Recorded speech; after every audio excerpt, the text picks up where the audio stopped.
recall, or hope you will recall, some of you that were there in Thunder Bay around 2009 and Toronto, when government officials came and presented the act that they developed without without being consulted. What happened there, and what I'm hearing here this morning, is combined resistance. The chiefs in Thunder Bay, they decided that since the government did not respect their approach, they started ceremony, and that went on all morning into the afternoon until the government got the message and they stopped the engagement. That was brought into Toronto the next day, and the same thing was done. Youth chiefs resisted it, and through solidarity, they said, we're not going to listen to you.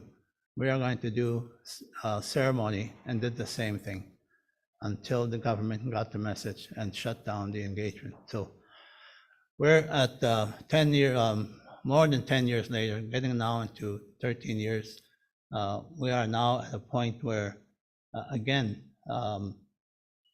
we have been working in good faith with the government to co-develop draft legislation. And this is where we have concerns now. And you have the letters that was co-signed by Regional Chief Hare, Regional Chief Woodhouse to Minister, having concerns about Minister Haidu's letter to all the chiefs in Canada, telling you that AFN and the government have been co-developing legislation. That could be furthest from the truth. And this is what we'll explain here today. The other one was the Chiefs Committee meeting, Chiefs CCOHI, Chiefs Command Housing Infrastructure last week. There was also several motions put together, essentially put forward on paper to the minister, the concerns about where this is going. So just the background, again, there was widespread resistance on it, and I don't want to take too much thunder off Carrie, because she'll bring up the issue of the class action lawsuit and how this fits into the picture, and where we have been working with a joint technical working group, not a political group, the technical working group with our federal representatives and representatives from AFN, meeting under non-disclosure agreement that we can't say too much about it. Well, we actually can't say anything about it because it's a non-disclosure agreement, but there are some things around it that we can bring up. So I'm going to turn it over to Carrie on that, and I'll just step back a little bit and let her say her piece. Carrie, you could introduce yourself, and we also have Maryland Fair on the line too. These have been our stalwart supporters over the years. Maryland Fair has been advising AFN on water issues many years, and Carrie Black, Dr. Black, has also been advising me and doing work with me in the AFN since more than 10 years. So I'll turn it over to Carrie first. Miigwech. Miigwech Bing, just maybe I'll double check and look. The only person I can see is you, so can you hear me okay over there? Bing, we're good? Sorry. Okay, yeah, we can hear you. We can hear you. Okay, perfect, thanks. Good morning, everyone. Getting closer to midday there. Apologies for not being able to join you in person, but actually both Marilyn and I are both sick, and so didn't want to share the plague that's entered my home with all of you there today. I'm joining you from the traditional territory of the Blackfoot people and the people of Treaty 7. You may hear a sick child in the background, so I'm going to apologize for that in advance. I'm going to let Marilyn introduce herself as well. I'm Carrie Black, as being said, an advisor to AFN. Marilyn, do you want to introduce yourself? Yes, hello everybody. It's lovely to be here with you today. And yeah, I'm just at the starting point of getting quite sick, but I'm honored to be able to talk to you about the stuff today. I'm a lawyer. I've been working with the Assembly of First Nations and others on water issues for many, many years. And I am calling you today from the Treaty 1 territory, the homeland of the Métis Nation, just close to in the Red River Basin.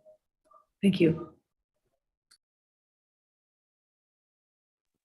Thanks, Marilyn. So I'm going to be sharing today, and just perfect timing because I have a child right beside me at this exact moment. I'm going to be sharing today a little bit of background for those who may not be familiar with it, some of the more recent activities. I'll try and go through the background quickly because I think most of us are tired of talking about this, let's be honest. Just going to remind, sorry for the interruption, just so we can hear you better, could you come closer to your mic there on screen there? I am as close as humanly possible to the microphone. I don't know if there's a way of... Okay, we're going to turn it up in here a little Okay. bit. Thank you. Let me know when you've had a chance to turn it up and see if that's better. Yeah, that's better. Thank you. Is it? Okay. So if you need to pause at any moment and interrupt me for sound, that's fine. Just 1 second. So as being mentioned, and just to acknowledge that where I am located, but the Assembly of First Nations is on the traditional territory and unceded territory of the Algonquin people, and I want to acknowledge that work. I'm an advisor to AFN and speaking in that capacity today.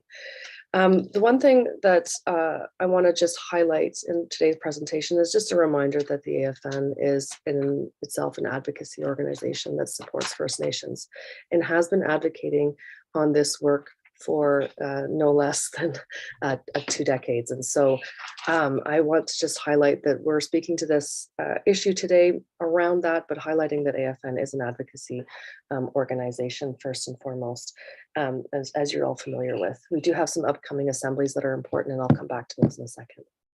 But I want to talk first about the context, and you'll recall, as Bing mentioned, this legislation came into place a very long time ago, and you'll recall it came into place with zero consultation and quite a bit of resistance and challenge. And as a result, the AFN pursued through many avenues advocating against that piece of legislation. And so you'll recall from our resolutions 88 2017, 2 in 2018, and 1 in 2019, that the AFN was quite direct in response back to that piece of legislation.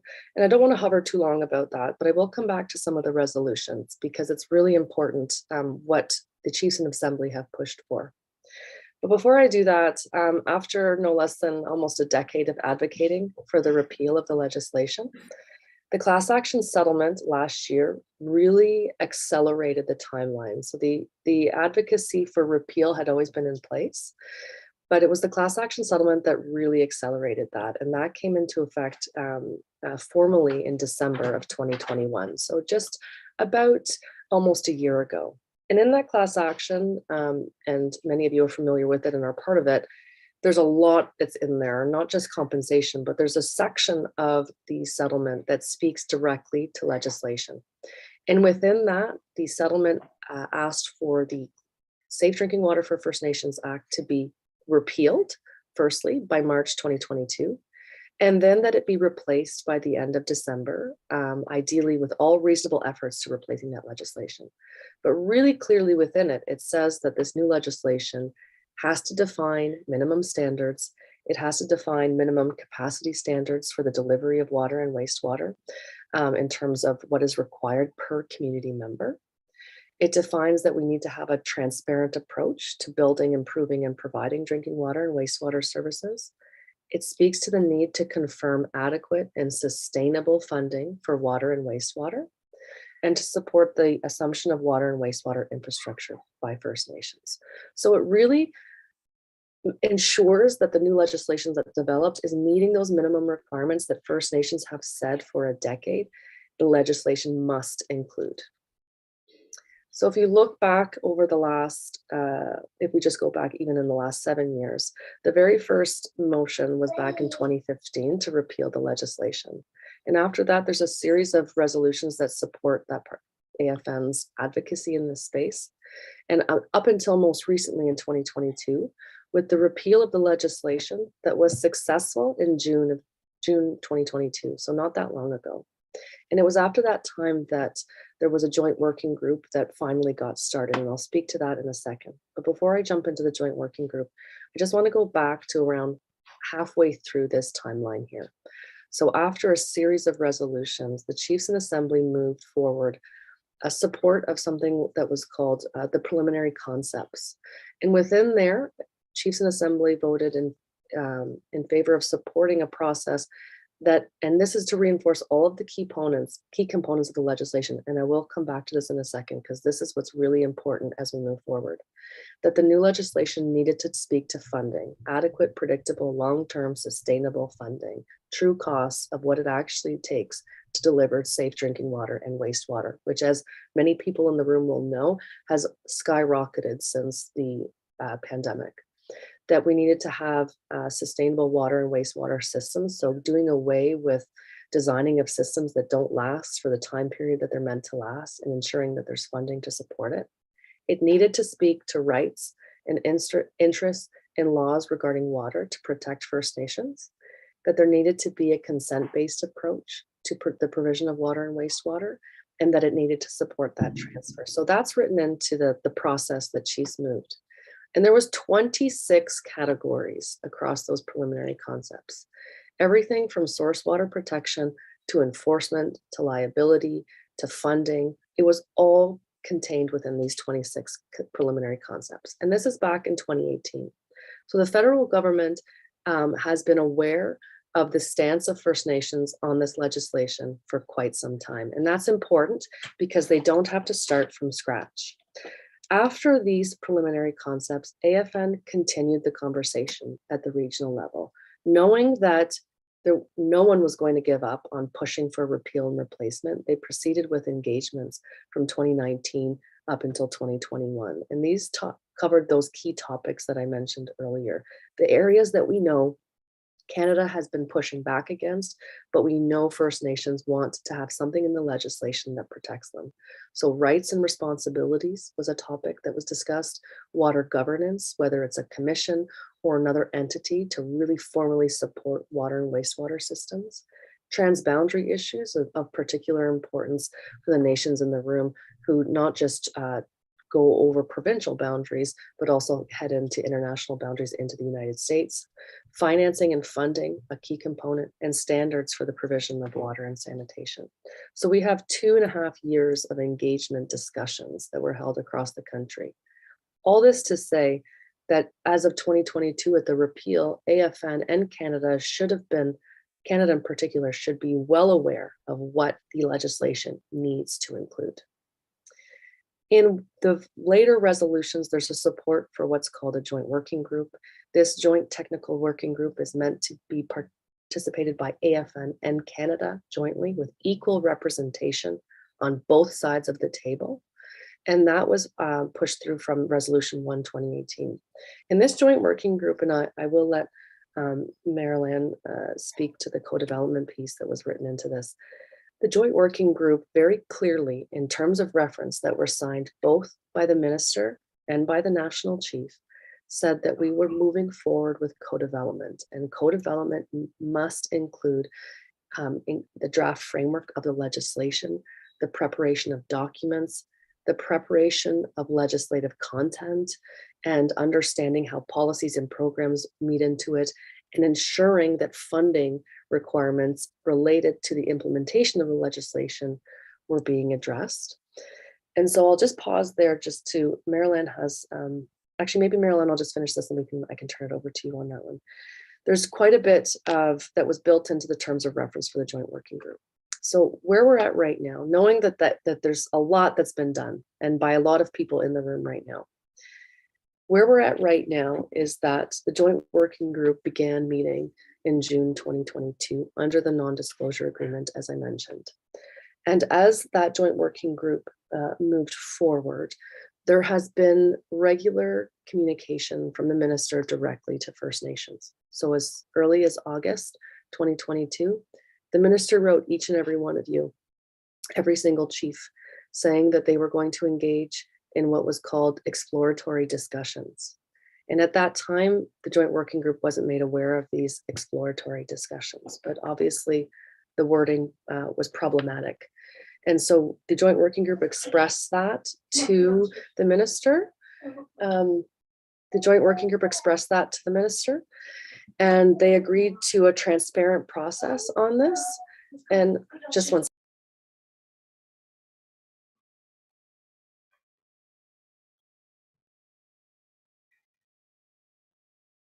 Sorry about that. The children, you know how they go. And so they agreed to be giving the joint working group a heads up on their process. However, this past November, 2 weeks ago, the minister sent new correspondence to each and every one of you, speaking about co-development and speaking about content of legislation that the joint working group and the AFN found problematic in the way that it was worded. So it spoke to a process and it spoke to content of the legislation that the AFN has significant concerns about. The AFN responded, as Kathleen indicated, with a letter from Regional Chief Hare, the water lead, and Regional Chief Cindy Woodhouse, the portfolio holder for housing and infrastructure, to the minister. As a result, the status of the joint technical working group is in a bit of a difficult spot right now. And as I mentioned, we can't speak directly to the conversations that are had, but we can speak to what was in the minister's letter and how we're moving forward and recent activities that occurred at the Chiefs Committee just last week. So we're concerned about legislation not including the minimum requirements that we just indicated we've said for a decade and legislation needed to include. So we're concerned about the content of the legislation. And we're also very concerned with the process that's been taken. So creating new legislation, knowing that the working group started in June, the federal government has been very direct about its commitment to getting new legislation by December 31st, 2022. The minister repeated that at your Ontario sessions just a couple weeks ago, repeated that at the AFN's Water Summit that was held virtually on October 27th, and has indicated and alluded to that in her correspondence. The class action settlement stipulates that Canada has to take all reasonable efforts. But at every engagement session, since the beginning of the engagements around the replacement legislation, they have heard that the December 31st, 2022 timeline is too tight. And they have acknowledged that they've heard that, but they have yet to alter their timeline from what we can see in our participation. And that's a concern because it is now November 16th, and there's no way you can have fulsome and meaningful engagement on legislation within 6 weeks, nor is what they worded as a consultative draft of the legislation in keeping with the process of co-development that both the minister and the national chief signed on to. So we're very concerned around that process and raised these concerns at the Chiefs Committee last week. The Chiefs Committee, and you'll see in the communique that Kathleen and Chiefs of Ontario have provided, that the Chiefs Committee moved for AFN to push the minister to do a few things. One, to recommit to true co-development of the legislation and ensure that all of those pieces that First Nations across the country, and in particular in Ontario, where you have the highest number of long-standing drinking water advisories, as you know, that there be meaningful discussion and engagement around that legislation. The Chiefs Committee pushed AFN to push back on that timeline very, very clearly to ensure that it's not a December 31st timeline that needs to be met, that we relook at how we're discussing this legislation, and that we are much more clear around what co-development needs to look like. And really pushing back to ensure that this is not going to be a top-down developed piece of legislation that is shared with you. The concerns would be, and these were concerns that AFN had 2 years ago, and so this is nothing new, is that what the legislation that will be presented will be a somewhat glossier version of the Bill S8 and Bill S11 that came in 10 years ago, in that it'll be enabling legislation that allows you to create standards and regulations, but it doesn't require them on day one of the legislation. that it won't have a clear funding commitment, and that it will not have the necessary components that we've just said. Sorry if I timed out there, that First Nations said needed to be included.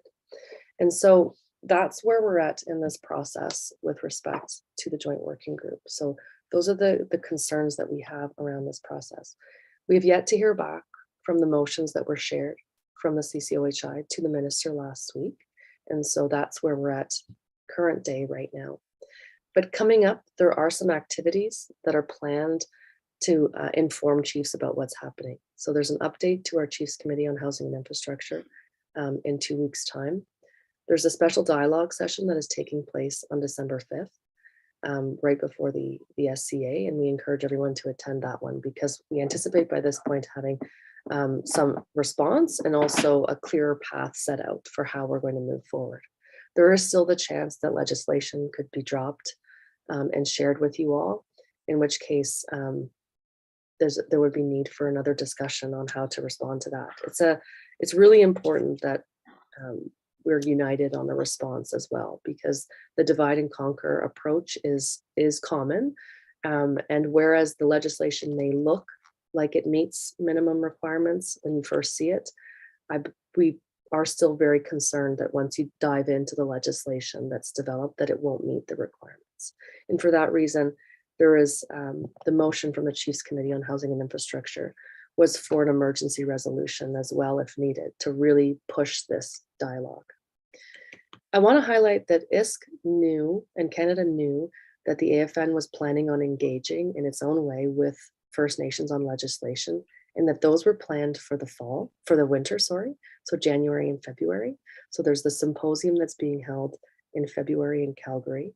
There are national and regional chiefs meetings that were scheduled and regional dialogue sessions on the draft legislation in winter of 2023. So they knew that there was going to be engagement in the winter. So that's where we were. This is where we're at right now, and this is how we're looking to keep people informed. Obviously, there's a lot more to unpack with this, but I'm going to just throw it over to Marilyn Fair for any additional insights into the process here, and then I'll invite Bing back up to the stage to share any thoughts and open up to questions. Marilyn. Thank you, Carrie. That was an excellent overview. I just wanted to make 3 quick points to elaborate a little bit. One, sorry, I'll come closer just in case you're having trouble with volume as well. One is that there is a really strong likelihood that the legislation that they will bring out does not create a regime that will require safe drinking water on the day the act comes into force. And after all of these years of fighting for this issue, it would be such a travesty if that happened again, because that's exactly what happened with the last legislation. They really don't want Canada to be bound to deliver safe drinking water on day 1 of the legislation. They want it to be what's called enabling, which is at some point in the future, we can develop rules, and we'll develop those with First Nations, and those rules will apply at some point in the future. And it's all that future-oriented stuff, which means that people who do not have safe drinking water the day before the legislation will not be guaranteed to have it the day after. And I personally don't know why we would fight for legislation that would do that. So I think we really need to look at that and see if that's acceptable to you. The second piece, of course, has to do with resources. They insist that it's impossible to put a funding commitment into legislation, and they want to save that conversation till after the legislation comes in. And yet, between governments, crown governments, they can commit to transferring money all the time. They're called transfer agreements, and they're in law. They're in legislation, and they have funding formulas, and there's a whole way that governments can do it. If they respect you as a government, there's a permanent commitment that can be made on this.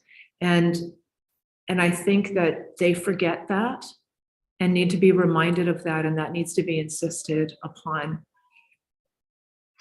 related to that, you have some First Nations in Canada who are moving ahead with this, despite the fact that there is no law. They're moving ahead to try to provide safe drinking water for their own members, and the Atlantic region are one group.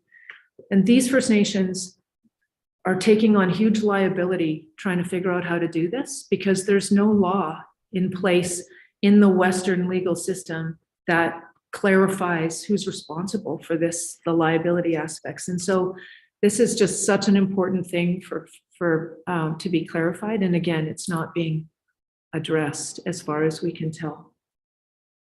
I want to make one comment about process, or two rather.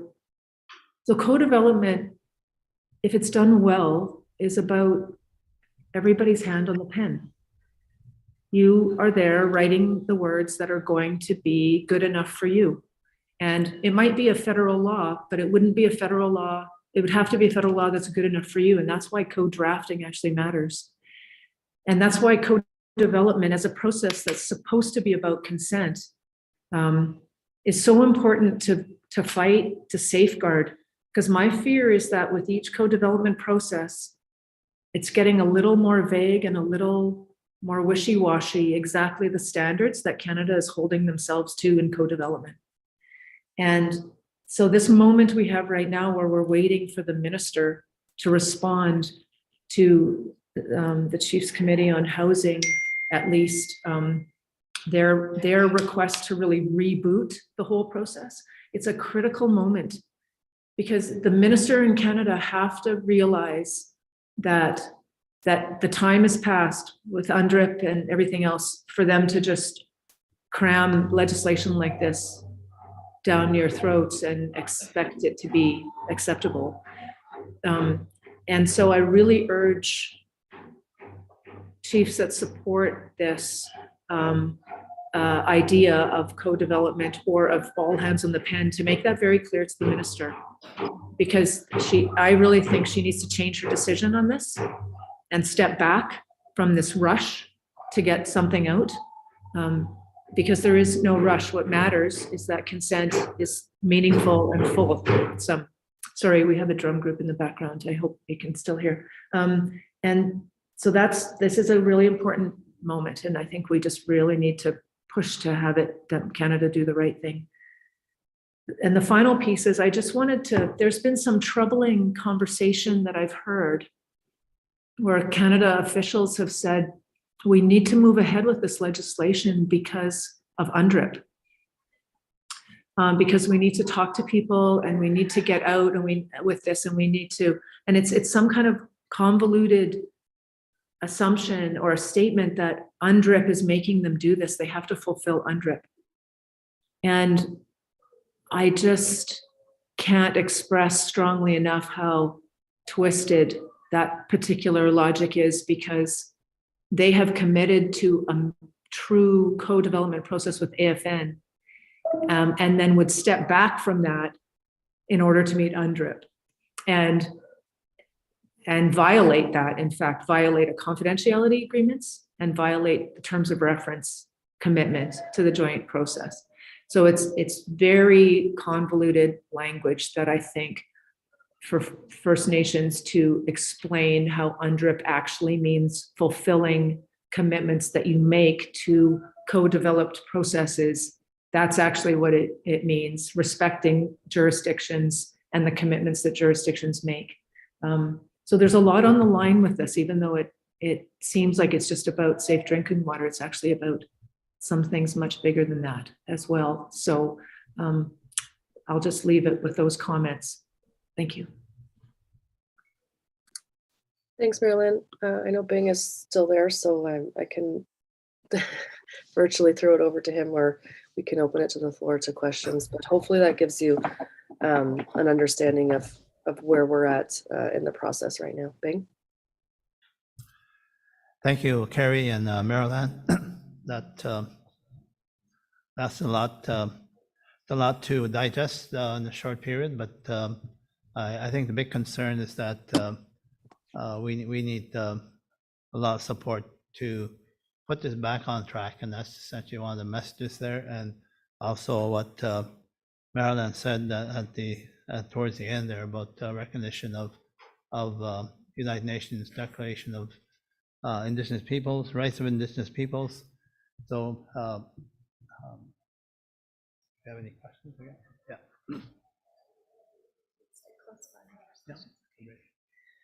Miigwech for that update. Open up the floor for questions, and I see Mike too.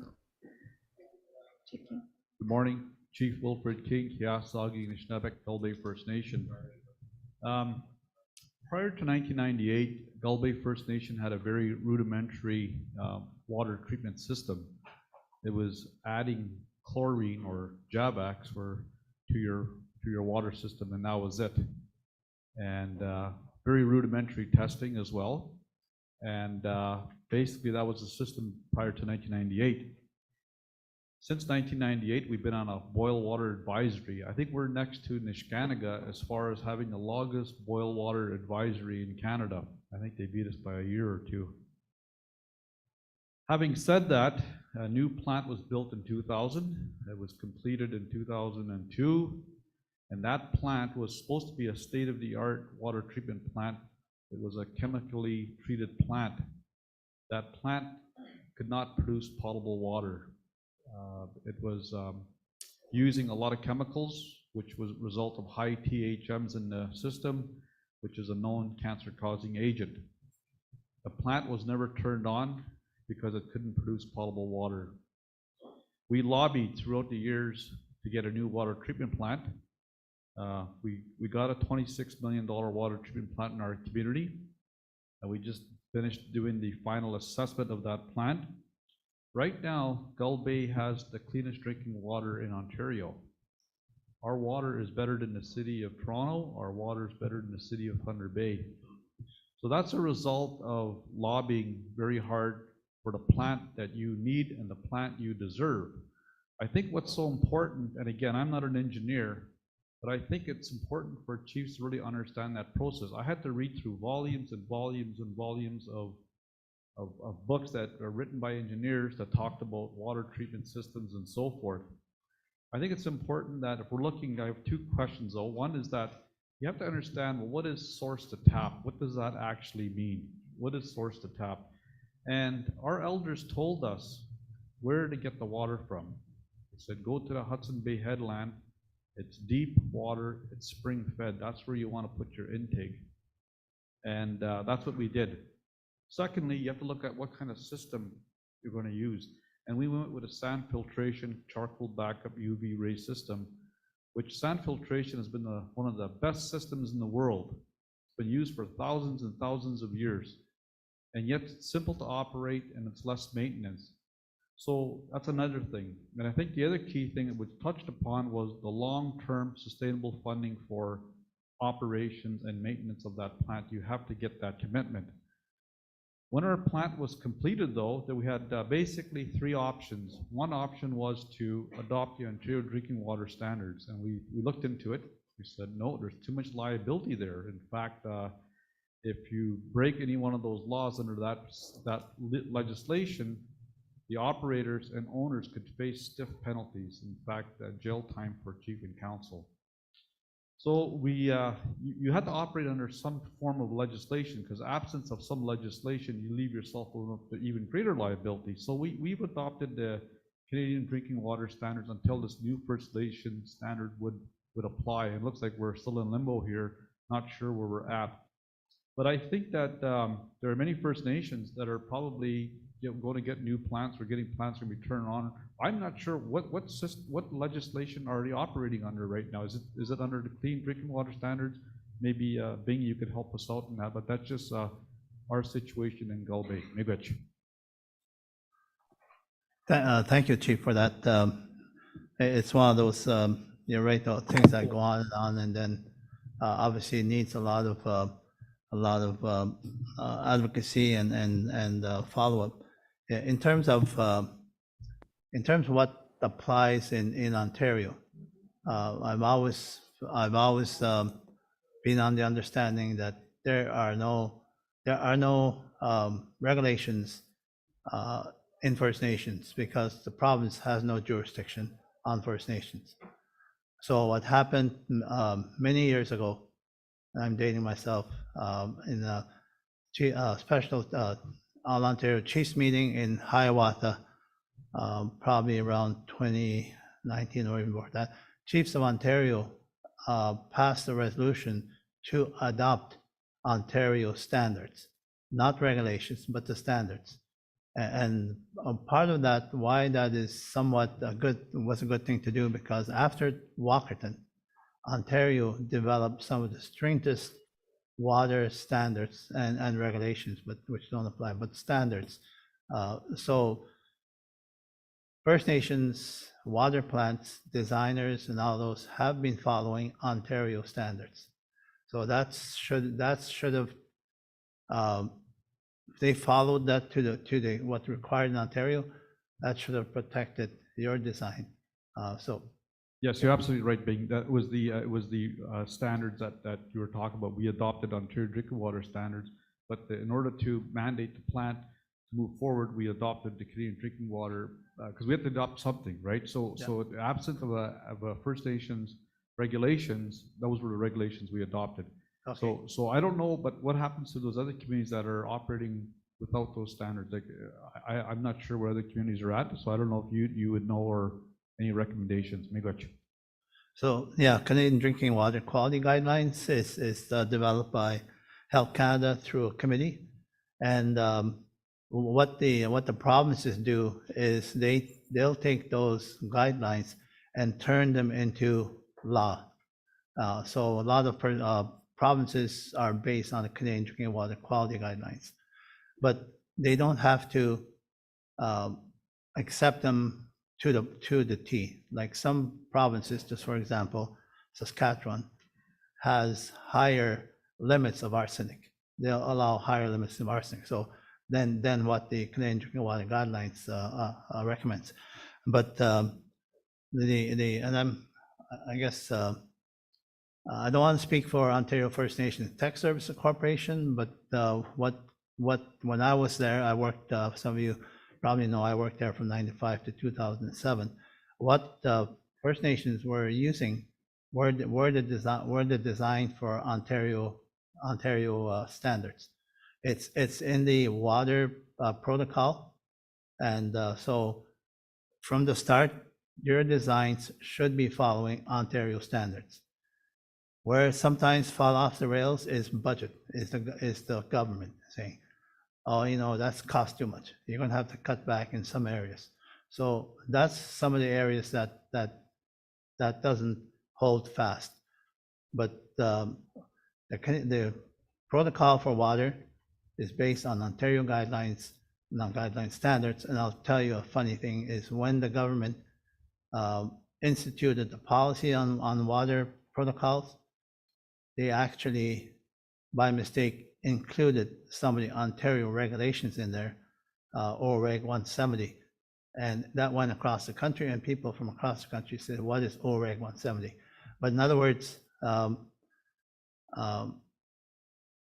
you have I guess the best standards going on right now in the protocol, only if the government would follow it themselves. So, Just, Bing, if I could just address the other part of the question. Miigwech, just in terms of time, I'll take the last comment here from Mike 1, Chief Munoz. Okay, thank you, Chair, for acknowledging Niskandiga again. Chief Munoz, Niskandiga First Nation.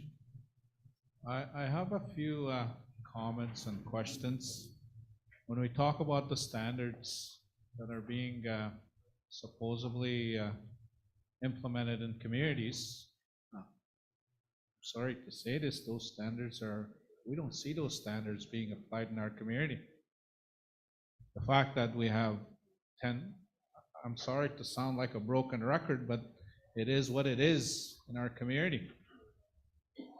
10,150 days being on boil water advisory. It's not something that we're proud of to share, but it is what it is in our community. And when we talk about legislation, when we talk about some of the proposed changes that need to be looked at, We know we have some direct communications with ISC Canada in terms of Niskandiga. We were part of the one of the lead plaintiffs on the class action. However, the other issue that we have that we need to get some clarification on is the process that you guys are in. The code development process between Canada and AFN. Where do we fit in as First Nations? Like, we're dealing with issues at the local level. And I was in a call one time there, some of the people that were on the call didn't even know where Niskandiga was. And if there's people sitting at these tables that don't actually know what's happening in our communities, that's a concern. 27 plus years we've been on boil water advisory. And the code development approach, I think it's really, in some ways, it doesn't really take into effect what we're dealing with at the community level, Niskandiga. I'm specifically talking about my community. I know there's discussions happening at these tables, these processes, but clearly there needs to be some connection to the community.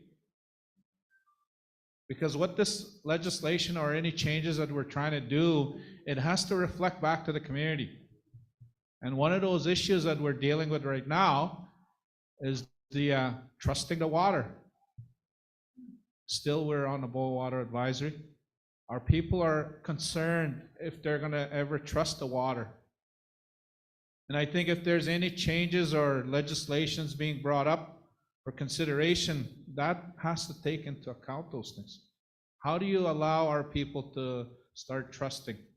Because any of the measures or guidelines that you just mentioned, that's being talked about here, we don't see that in our community. We don't see that. And I think there has to be a better way of trying to work on those things. And the reason why I say that is the toll and the effect that it has on our people.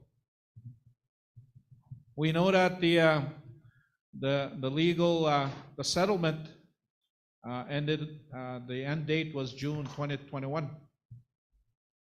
and a lot of our First Nations, a lot of our communities like Niskandiga is still dealing with those quality of life, health, and safety issues. And I shared this in the last forum we had. Maybe some of you heard from Niskandiga. Like, we still have people that are having headaches just because they're taking a shower. Still to this day. Probably this morning when somebody took a shower or bathed in Niskandiga, they're experiencing those things. Some people have experienced, still to this day, they vomit after they shower. That's why I say, when we're talking about health and safety, trust issues, whatever we're planning, whatever the legislation calls for, it has to meet those thresholds in our communities. This cannot happen when we're dealing with communities that are running into 10,000 plus days of being on boil water advisory, unable to drink from their taps. And that's something that I wanted to bring up. And I also wanted to bring up, where is this table, this process? How does it reflect to us, Niskandiga First Nation? Is there going to be reached out? Yes, we've had some discussions with Canada on some of the current issues because of the fact that we were one of the lead plaintiffs, as I noted. But there hasn't been any real reached out or communications from this co-developed process between Canada and AFN. I think we need to do that. We need to make sure that our communities are involved. We want to be part of those things. We don't know actually if we're discussing directly with Canada and your table or the process, the co-development process is also discussing other stuff. I think it would certainly help drafting something or bringing up legislation that truly is going to help our people back home.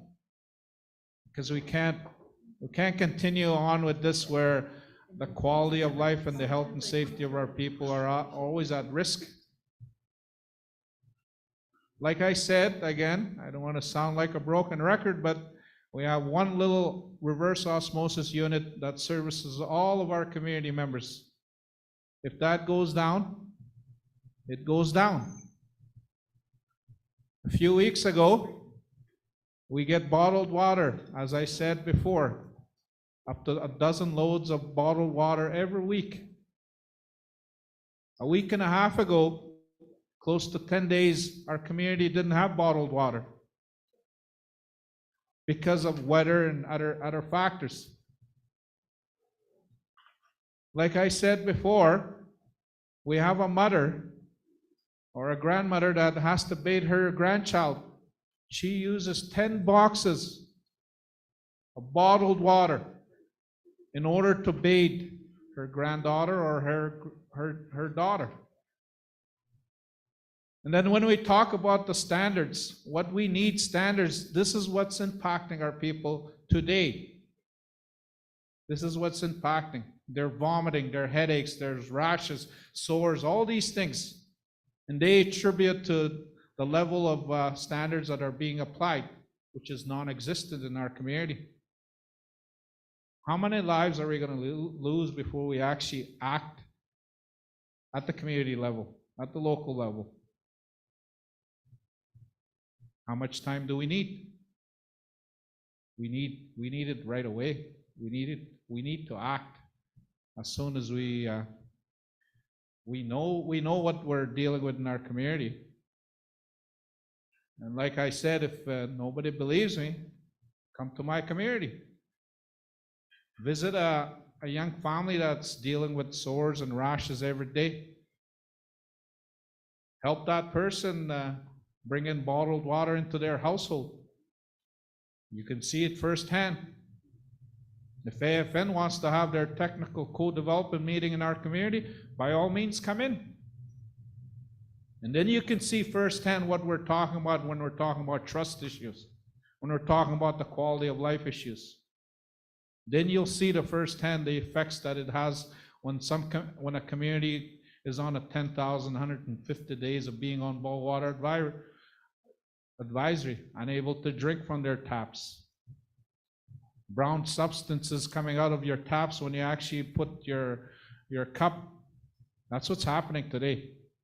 So I just wanted to share that and some of our grave concerns that we have when it comes to developing legislation, when it comes to making sure that our people are actually getting the necessary supports they need right now in order to get the help, whether if it's medical, health, or whatever supports are needed. This is what we need in our communities, in our community. So miigwech, and thank you. And I'm going to keep saying these things. We're going to keep raising these things as we move forward, just to share and just to make sure that this is still happening in our communities. This is something that's happening. We can rave about the settlement and all these things that are happening, but clearly what's happening right now in our communities, it's unacceptable. It's unacceptable for our people to be subjected and treated like that. So miigwech, and thank you for listening. Mia. Chimiigwech. Chimiigwech, Ugama Munoz. One thing I can say is that as Kerry and Maryland spoke about, we had been doing those engagements back to 2018, and we're going on what we heard on those concepts, but also, and I guess this is the critical part where we're at now. Depends on what the government does with the legislation, but we do have resources to provide to the regions so they can do those engagements again that we did in 2019. This time, we don't know what it will look like, and that's the big question here. We don't know what the government's going to drop down on you. But there will be support to have those engagements in every region, whether it's going to be North and South Ontario. But we advocated to provide resources for First Nations to be fully involved in those engagements on whatever it is they're going to drop on us. So, Miigwech. Us, I say, because my family lives in Wikwemko, and I'm concerned about what they're getting to. They're good, they have a good water plant there, but it needs to be supported going forward.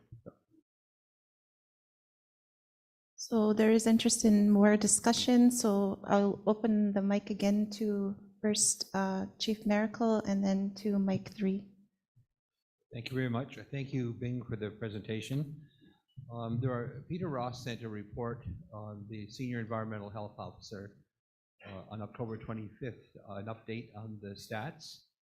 There were 31 boil water advisories in Canada, and 22 of them are in the Ontario region, affecting 19 different communities. We know that the housing money is not distributed fairly to help Ontario address its need.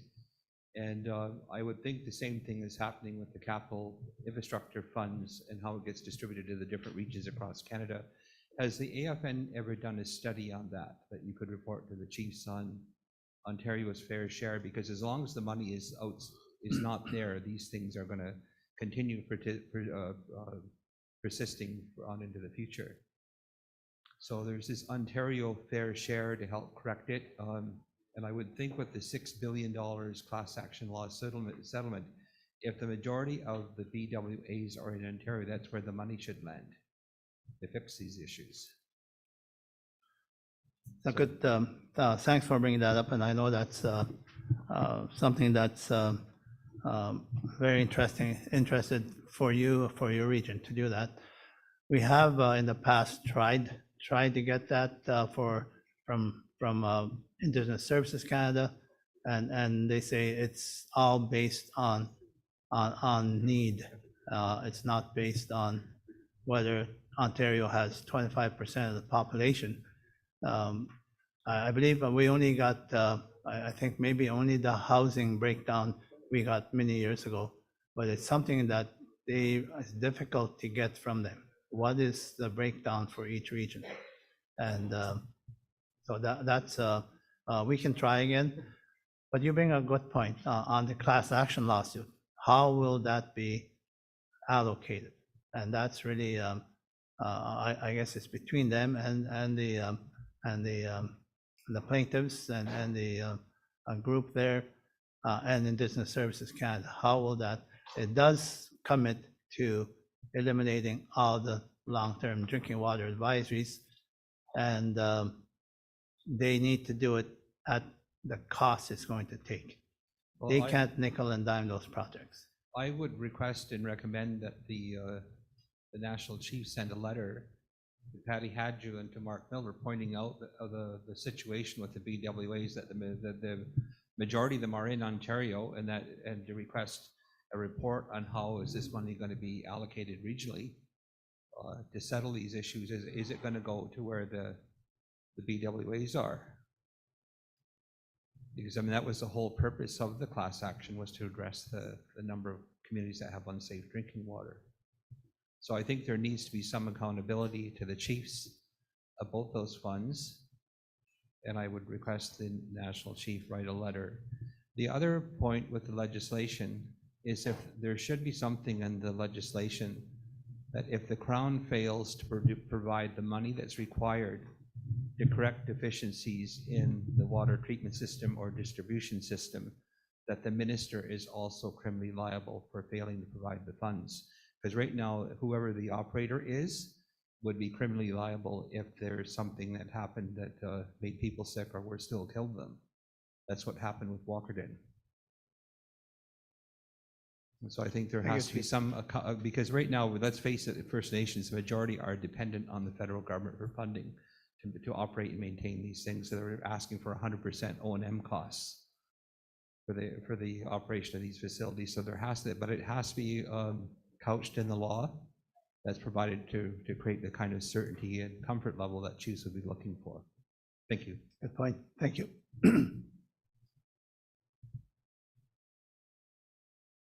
Mic 3.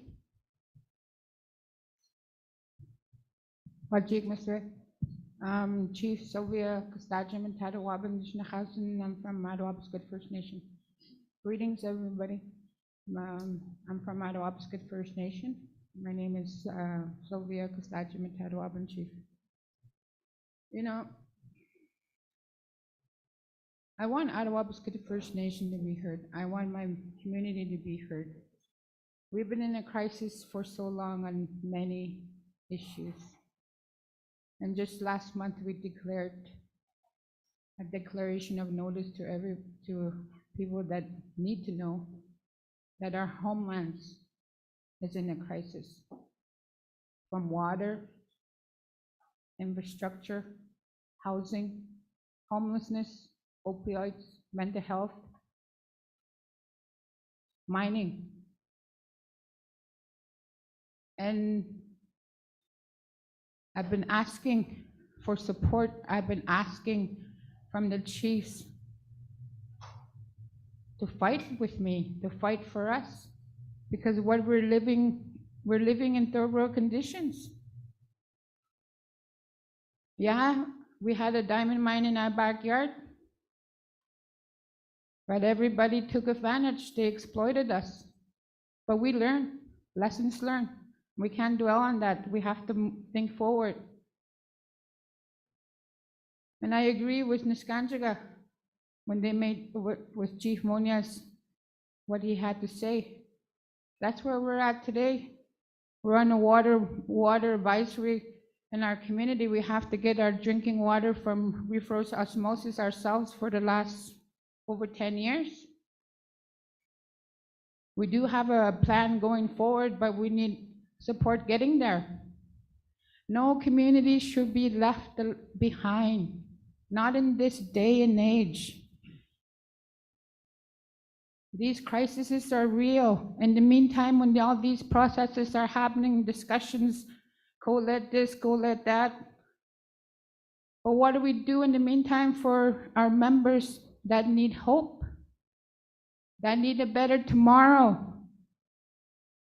What do we do? Are we just gonna wait?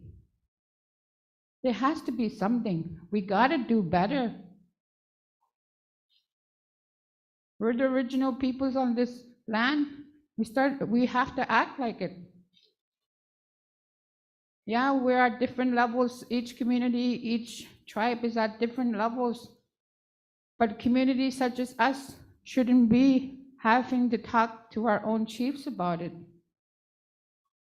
I'm tired of begging, and I always say that. I'm not going to beg anymore for your government, but we need to be heard. It's time we stand together on a lot of these issues. Sometimes we create our own bureaucracies and can't move ahead. We have to assert our rights and demand to be heard. Enough is enough.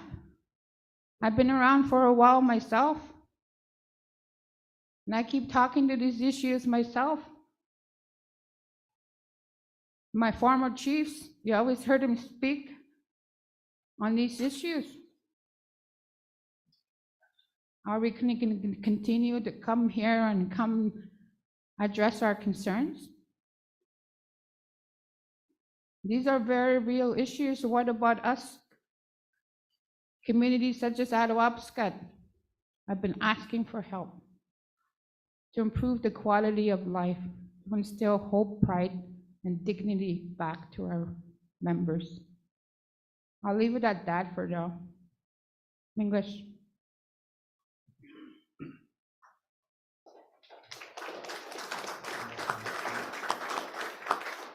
Miigwech Chief, we just want to acknowledge the time taken and the commitment you've made to the discussion here today on the water legislation. We realize we've moved into our lunchtime. We're going to ask that the agenda, we're going to alter the agenda so you can take your lunch. I wanted to thank the Director of Infrastructure here. Thank you. Appreciate it. Irvin and his team, Marilyn online, and Carrie for your update. Do you have anything else? You want- Sure. Yeah, no, just wanted to give opportunity to Carrie or Marilyn to have any closing comments. Sure, Bing, hopefully you can hear me okay, again, with the volume. Just a thank you to the chiefs who spoke up about what's going on in their nations, and just to highlight to Chief King's first point around his experience at Gull Bay. You shouldn't have to advocate so hard for safe, clean drinking water, and that should be the role of this new legislation, is that it won't require you to spend a decade advocating for safe, clean, the human right to safe, clean drinking water and wastewater. And so there's a potential with the legislation, as we mentioned, if we develop it in the right way. And so there will be engagement sessions planned across the country that are coordinated not just through AFN. ISC has a requirement to do their own engagement on the legislation, and we encourage everyone to participate in those discussions. But as we know, those can be a little bit different in style and in giving people the freedom to speak their mind. And so AFN coordinates separate engagement sessions. And to Chief Muniz, I think there'd be no problem coming up to Niskandiga. There's often regional sessions that are held, and definitely with your role in the class action, you're in a position to really advocate. The class action is a minimum 6 billion, minimum. It's a tool for First Nations to get money, but there are many First Nations in Ontario who have chronic drinking water issues that are not captured in the class action. And so I just wanted to highlight that there's a lot of tools available at your disposal, but hopefully with good legislation, you wouldn't have to be pushing so hard, because you shouldn't have to. And it costs a lot of money to provide safe, clean drinking water, not just capital, but long-term operation and maintenance. And that's the goal of legislation, is one, to ensure that you have sufficient funding to address your water issues long-term, to ensure that there's standards and regulations put in place on day one, because you are currently all in a regulatory void. There are no enforceable regulations in place right now, and that puts you in a very difficult situation. And then it's to ensure that First Nations are the ones leading this process, not Canada. And that's critical with the legislation, that the control be in your hands, not in the hands of individuals who don't experience issues with water on a daily basis, because the reality is they don't. And so I just want to say miigwech to the chiefs that brought their issues forward, and that's definitely at the forefront of everyone's mind in these conversations, and will be available throughout this process for feedback, to ensure that your voices are heard, especially if you're feeling your voices aren't heard, because those are the only voices that matter in this discussion. So miigwech. Miigwech, thank you for that. I would like to just let folks know that we would really enjoy that if you could come back at 1:15, and we'll reconvene the assembly at that time. There is the elders meeting in Spadina B with Ontario Regional Chief happening right now during lunchtime. And just a reminder, just of the donation, that space that's been created here by our regional chief. The funding will go towards homelessness, with the initial contribution being made by the elder of $500. So miigwech and enjoy your lunch.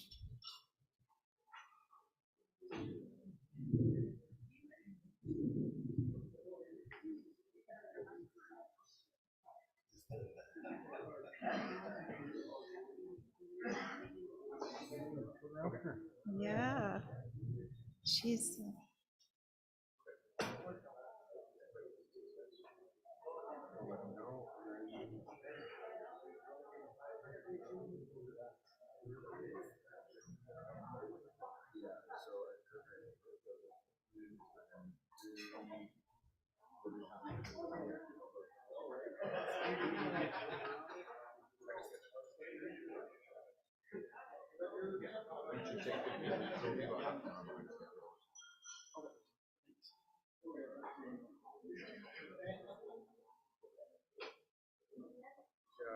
we end up cutting into, well, I'll try and get this.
One moment.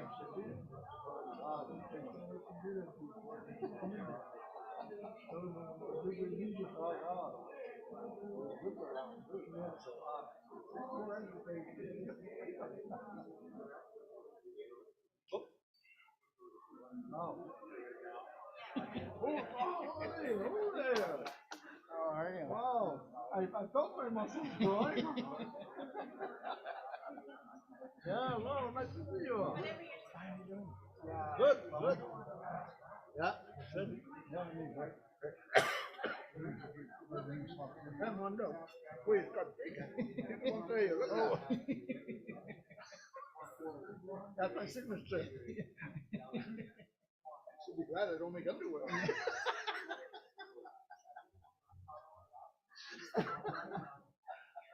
Look what I got.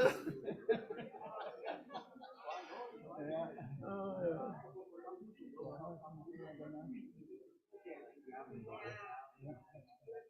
But then somebody did ask, so we invited her. We never heard back from her. Cause she bought my glasses. So let's do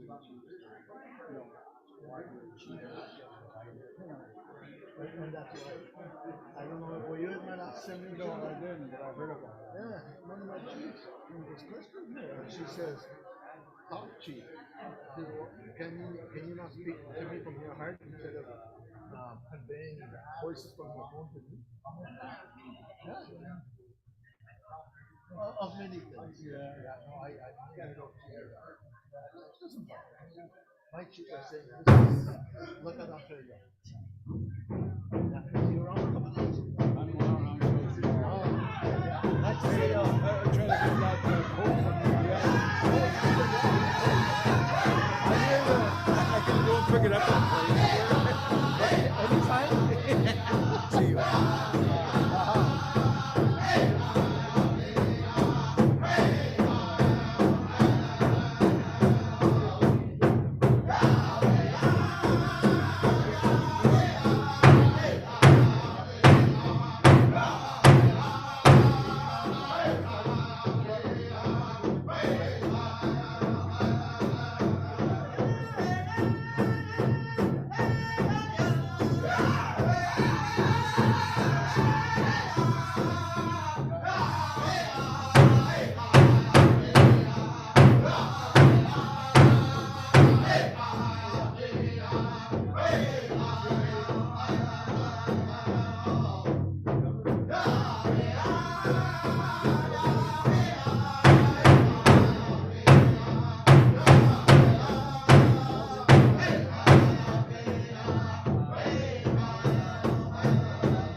Okay.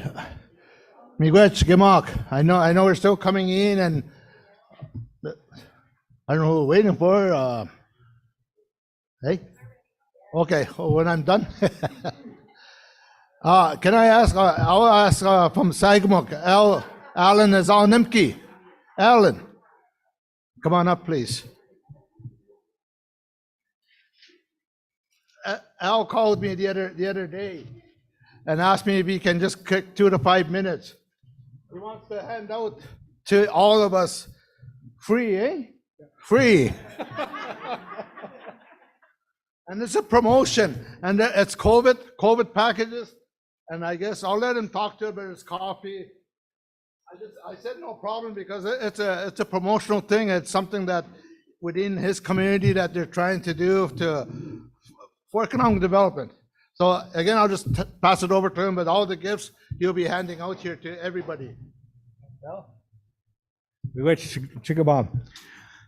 Geriga Nimki Benesan, Dijakas, Nkwan Dorum, Zgumakan Donji, Gitchinenda Mumpinangon. I want to introduce to you a new venture that a group of us have, collective have come together and formed. Former and active chiefs. We've created a group called 1534 Canada Inc. Now, why 1534 Canada Inc.? We go back to a point in time in history which impacted all of us. We've spoken about it very many times, but what we say is we've never conceded. We've never been overtaken. So whatever doctrine that exists out there, we've always had our laws. We've always had our customs, our traditions, our economies, how we did things. So we need to draw attention back to that point in time when that cross was put into the ground, Haudenosaunee territory, that impacted our lives forever. But we go back to that point in time and say we need to correct the narrative because we've always had our laws, we've always had our customs and our traditions and our economies. So as that group, we draw attention to that point in time. And when we seek to endeavor opportunities for our communities, both individually and collectively, we want to create that opportunity for sovereign wealth in our communities and as collectives. So we've taken a few initiatives that we want to start drawing attention to the opportunities that exist in our communities, both for wealth and the well-being of our health. So what we've endeavored into in some of our in our partnerships is to address some of the issues that we see on a very urgent basis today. So what we've got, I know I've only got less than 5 minutes here, but we have packages for the delegates, for the chiefs, and in those packages we have masks that we manufacture in Wikwemkong and Zgumuk, and we have those available in different sizes. And these are N95 masks. They're not the flimsy 3-ply masks that allow the virus to travel. But the N95 masks, we have them available for yourselves and your communities, and we have them available for you as well too. And we also are endeavoring to roast coffee. So we've named that 1534 coffee. So we've got those in the bags as well too, and we also have the mugs for promotion. And I also want to introduce some of the chiefs that we have on our board. Chief Gimam Powis, Adam Powis from Shawanagan, Chief Nelson Toulouse from Zgumuk, Chief Duke Pelche, Wikwemkong, and there's I think that those are the ones we have in attendance here with us today. And but I wanted to share with you the initiative that we're working on as a collective and and we have gifts for all the delegates here today. We say miigwech to you all. Miigwech.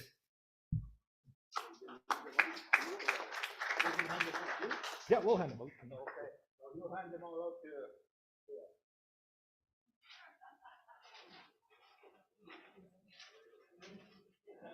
It's yours, Chair.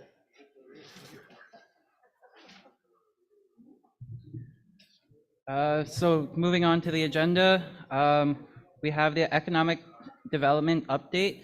So we're not going to go over that now. If you would like to see the update, it's in your chief's booklet. And if you have any questions, please contact the Director of Economic Development, Arvind Sharma. And so now I'd like to move on to the next item and bring up Carmen Jones, the Director of Data and Research for the Data Champion Advisory Committee.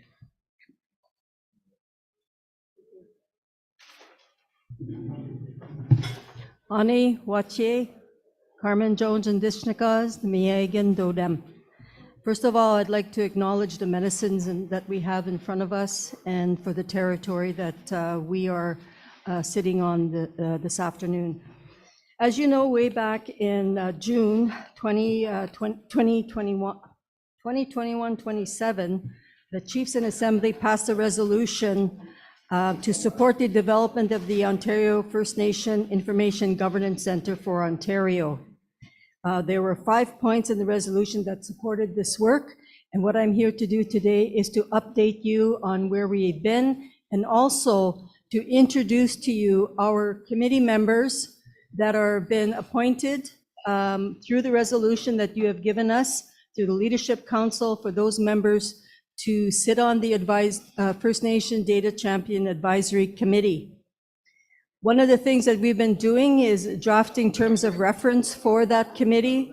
The resolution also endorsed the First Nations data strategy, which has been mandated by the AFN chiefs, and that all forms of data governance would continue as an interim measure until such time as community consultations take place throughout Ontario.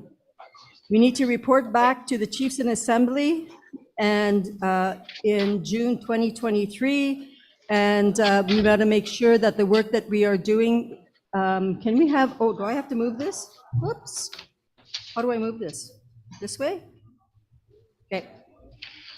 And that this work would not prejudice or negatively impact any First Nation initiatives. Okay. Hi, I'd like to ask everyone to quiet down and pay attention and listen up, and also speak louder. Say it again. If we could quiet down the room and listen to our speaker.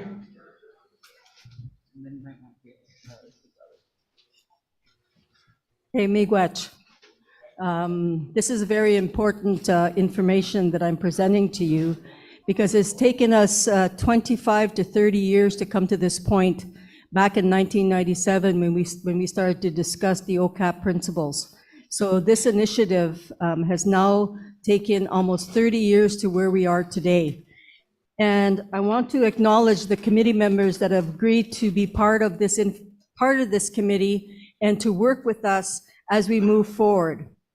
So I want to say that since November, we've done a lot of work. We've appointed the First Nations Data Champion Advisory Committee from last year. We've had 5 meetings of the committee. We have, again, drafted our terms of reference. We've held interviews for our Director of Development, and we are still in discussions to see whether or not that individual will come on board. We've developed the draft work plan so that we can access the funding that needs to happen in order to hire the people to do the consultations in the communities and to access the funding to begin the work. What I'd like to do right now is ask my Data Advisory Committee to stand up. Those that are in the room to stand up. And I want to introduce you to them. And the first person on our list is our elder, Vera Pawas Tababadong, and she has been with us since the beginning, and you know her sometimes as being the chair of the Chiefs in Assembly. We are honored to have Vera as part of our group. We also have Grand Chief Abram Benedict, who is the a lifetime resident of the Ganawaki Council, Cornwall Island, and is serving his third term as Grand Chief. And he is also appointed the lead from the Leadership Council and reporting back to the Leadership Council on the work that we are doing. I also want to introduce to you Dr. Jennifer Walker. Is she in the room? Nope. So Jennifer is a member of the Six Nations of the Grand River. She has her PhD in epidemiology, and she's an associate professor in health sciences at McMaster University. We are very happy that Jennifer could join this group as well. We have Dr. Emily Ferries. And Dr. Ferries is a member of the Moose Cree First Nation. Her education background includes 4 university degrees, the final being a PhD from the University of Toronto in 1991. The next person, did I miss Pitero? Oh, no, I didn't. Yep. Why is this not right? I have to go back?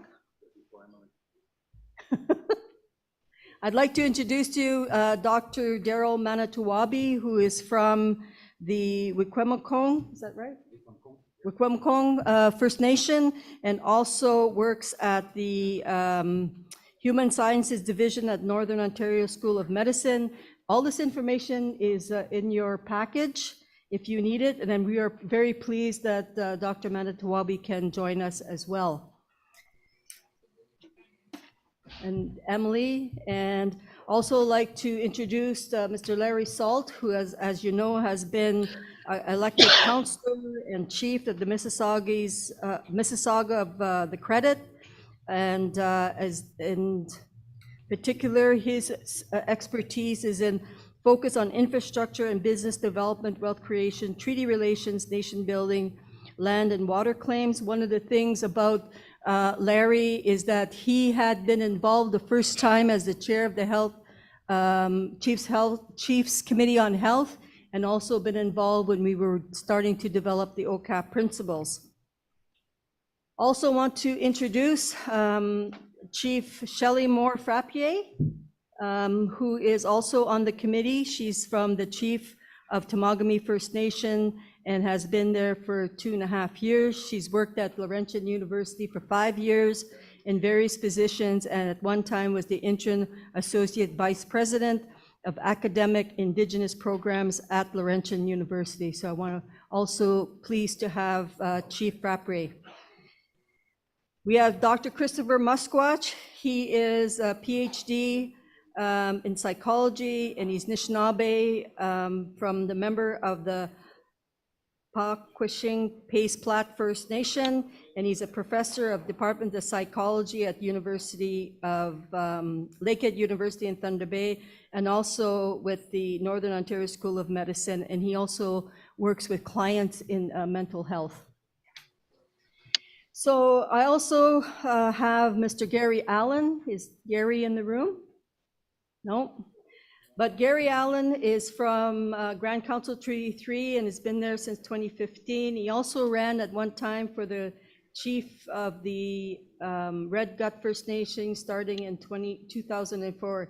He's currently a board member of the Chiefs of Ontario, and he's previously the executive director of Grand Council Treaty 3 and currently the chief executive officer of Treaty 3 Investment Group. And we are very fortunate to have Gary as part of our group. Last but not least, and who was unable to attend the meeting today, was Dr. Michael Schul, who was born in Quebec, and 16 years old, he moved to Ontario. He has a mixed French, Canadian, Irish, American, German heritage, and he's married with 3 children. But he works as an ER doctor at Toronto and a research executive officer at ICES and the professor at University of Toronto. As the CEO of ICES, we've also have a data governance agreement with that organization. So I want to just say to you that we are very pleased and we're working on with this work, and the Chiefs of Ontario support to this group until such time as a director is hired is myself, Dr. Pamela Johnson, who is from the Six Nations of the Grand River, who is our research and policy advisor, as well as Sally Hare, not Chief Hare's, Regional Chief's Hare's wife, no. Sally Hare is the senior coordinator within the Research and Data Management Department, and I'm very pleased to have all the committee members who have been working hard with us, and we look forward to a very long and prosperous consultations with the First Nations on this very important initiative. Miigwech.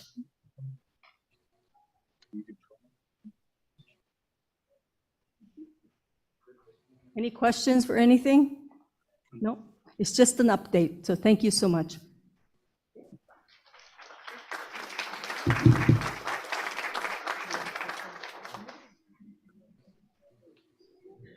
Miigwech Carmen. I'd like to invite our next co-chair up.